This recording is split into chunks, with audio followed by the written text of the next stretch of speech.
Hi everyone, today we will talk about how to solve Messenger has stopped problem. To know how to fix or how to solve Messenger has stopped problem, you should just go to settings like this. You will click.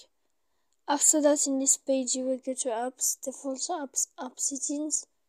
When you will see this list, you will go down to find the application of Messenger, and you will enter here. Then in this page you will click for stop. After that you will enter to storage. When you will see this page you will click clear cache. Then you will go to click clear data, and after all that, when you will end this, you can turn off your phone. So please don't forget to support us by like and subscribe. See you next time in another video, and thank you for watching.